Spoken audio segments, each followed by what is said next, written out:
the chair of death. In 1702, a convicted murderer, named Thomas Busby, was about to be hanged for his crimes.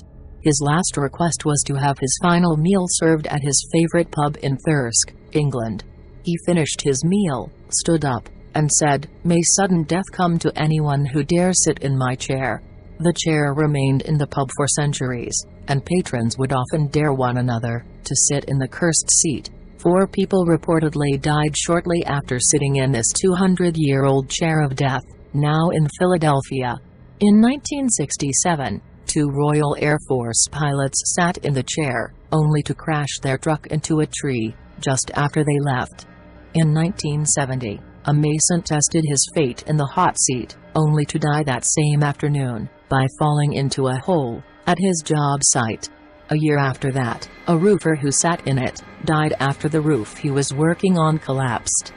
When the pub's cleaning lady tripped and fell into the chair, she died shortly afterwards from a brain tumor. Several paranormal investigators believe a female ghost haunts the chair, and George's nickname for the spirit found in this particular room would back that claim up: Spectral Amelia.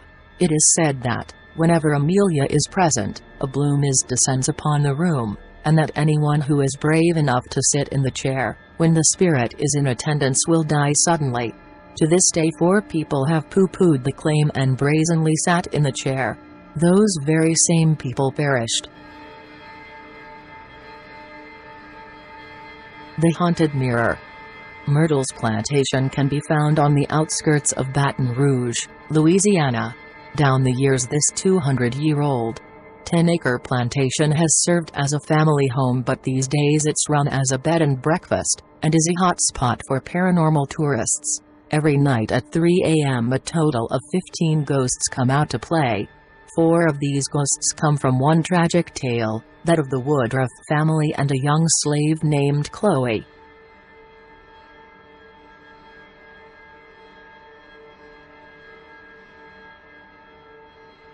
Screaming Skull of Burton Agnes Hall. The skull at Burton Agnes Hall is another famous screaming skull, although its exact whereabouts in the hall is unknown. It is thought to reside behind one of the walls, having been bricked up and forgotten about years before. Tradition relates that 3 sisters built the hall in the reign of Queen Elizabeth before they managed to complete the building. The youngest of the 3 sisters was attacked and mortally wounded by a cutthroat. While walking in the park, she quickly fell into a fever and died. Before she passed away, her sisters promised her that they would bring her head back into the hall, so that she could see the completed structure. Her 2 sisters did not fulfill their promise too. And still the spirit of Anne was also thought to haunt the hall, and was known as Ode Nance. She is still said to appear on the anniversary of her death.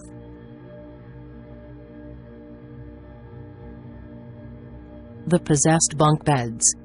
The case of the haunted bunk beds was so famous. In February 1987 in Horicon, Wisconsin, Alan and Debbie Dahlman brought home a bunk bed from a second-hand shop, and like you do, they put it down in the basement. In May later that year, the couple moved the beds upstairs. And 9 months of hell ensued, and not just a bad back from shoddy bed building. From the very first night the bunks were in their new room, things quickly escalated from wacky to just plain creepy. First of all, the children of the house became ill. Then the radio would jump from station to station without anyone touching it, and to cap things off, the first 2 children to sleep in the bed said they saw a witch. The Dahlmans got a pastor in and things cooled for a while. But when Alan Dahlman returned home a few weeks after Christmas in 1988, he heard a voice telling him to come here. He followed it to the garage, where he witnessed a blazing fire. Rushing to grab an extinguisher, Alan returned to the scene only to see the fire had vanished. A few more creepy circumstances later, and the Dahlmans had had enough. They burned the bunk beds. And would you believe it, just like that, the paranormal activity ended.